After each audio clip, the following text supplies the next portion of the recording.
Olá, igreja, graça e paz da parte do nosso Senhor Jesus.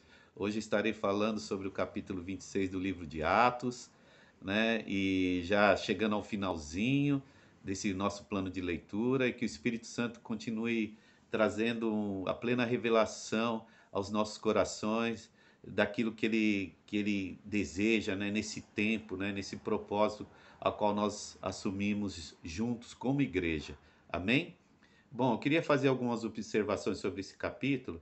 E o primeiro é interessante que quando o procurador Festus assume, né, o cargo, ele fica sabendo que tem um preso, um prisioneiro, né, Paulo, há 2 anos estava ali em cadeias, né, aguardando uma posição e não tinha tido nenhuma posição a respeito, né, nenhuma resposta sobre essa questão, né? Nenhuma decisão tinha sido tomada sobre o processo em relação a Paulo, a qual os judeus estavam acusando ele, né?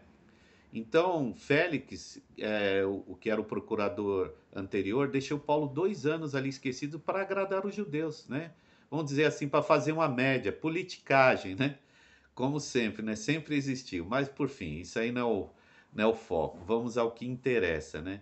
É interessante observar aí que Paulo, mesmo em 2 anos ali esquecido nas cadeias, ele continuou na mesma fé, na mesma pegada, a mesma convicção, porque ele tinha plena revelação de Jesus no coração, né? Então isso deixa uma lição interessante que nós devemos também ter a plena convicção, não importa a situação que estejamos passando, não importa as cadeias, não importa as amarras, os obstáculos, as dificuldades, nós devemos continuar crendo plenamente no nosso Senhor Jesus, na fidelidade dele, que onde nós estivermos, não importa, ele sempre estará conosco, porque ele prometeu e ele disse: Eis que estarei convosco até a consumação dos séculos. Ele também falou, né, que nós seríamos colocados na frente de autoridades, mas não deveríamos temer ou ficar preocupado com o que falar, porque o Espírito Santo falaria por nós, o Espírito Santo intercederia por nós.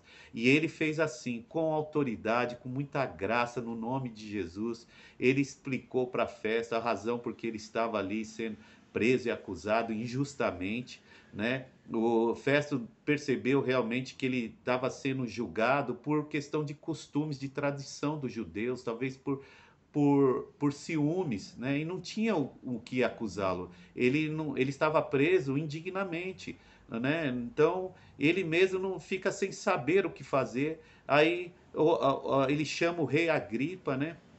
Para que pudesse também interrogá-lo, para que pudesse ter uma base do que escrever para César, né? Onde Paulo havia feito apelo para estar na presença de César.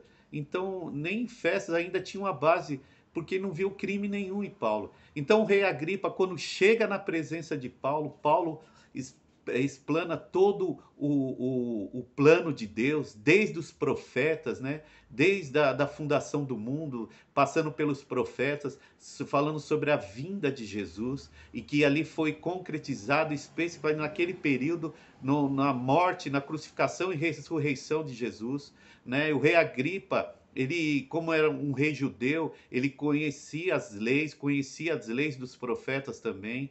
Ele fica balançado, né? Inclusive no verso 28 ele fala assim que por pouco ele não é convencido por Paulo a se tornar cristão.